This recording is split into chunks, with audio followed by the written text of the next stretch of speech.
This is so important to us.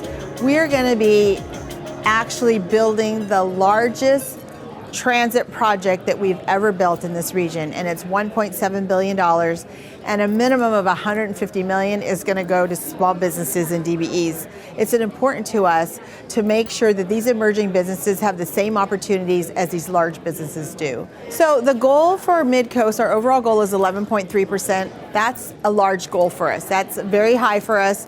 Normally our overall goal for FTA, because this is a Federal Transit Administration funded project, is about 6.5%. But we've looked at the market that's out there for disadvantaged business enterprise firms that are ready, willing, and able to do work with us, and we've been able to identify 11.3% of those firms can do work on this project. And now it's just getting those firms actually associated with the prime contractor that will be selected for the CMGC, and getting them together and saying, hey, how can they work together? We're going to be monitoring on a monthly basis.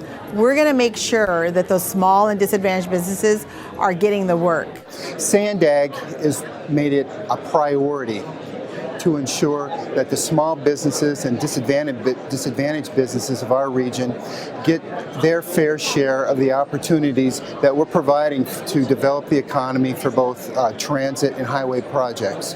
We're providing classes, providing tutorials, we're bringing people together to ensure that everyone has their chance to get part of this opportunity. Our goal is this: we want to give small businesses and disadvantaged business enterprise firms the tools to make them successful, and say, hey, we can work on your project, and this is why. We have the insurance, we have the bonding, we have everything that you need for us to work on the project. Once the Mid-Coast CMGC Prime is selected, then we're going to turn that whole database over to them, and they're going to be responsible for outreaching to all those firms. So when they send out a bid package, they're going to be outreaching to all those firms that are in the Mid-Coast database. So that's why it's so very important to get registered in the Mid-Coast database if that's the work that you want to do.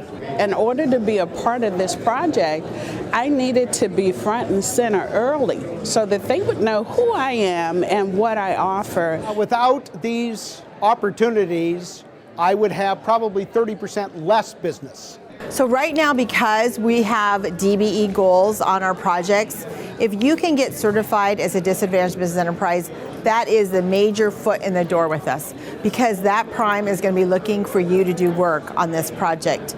But in addition to that, we have a small business program. So if you can't get DBE certified, then get small business certified. I think it's extremely important. I think one of the obstacles we have is education, because they don't know we exist. So we gotta let them know that, hey, we're out here, and the only way we're gonna do that is to register.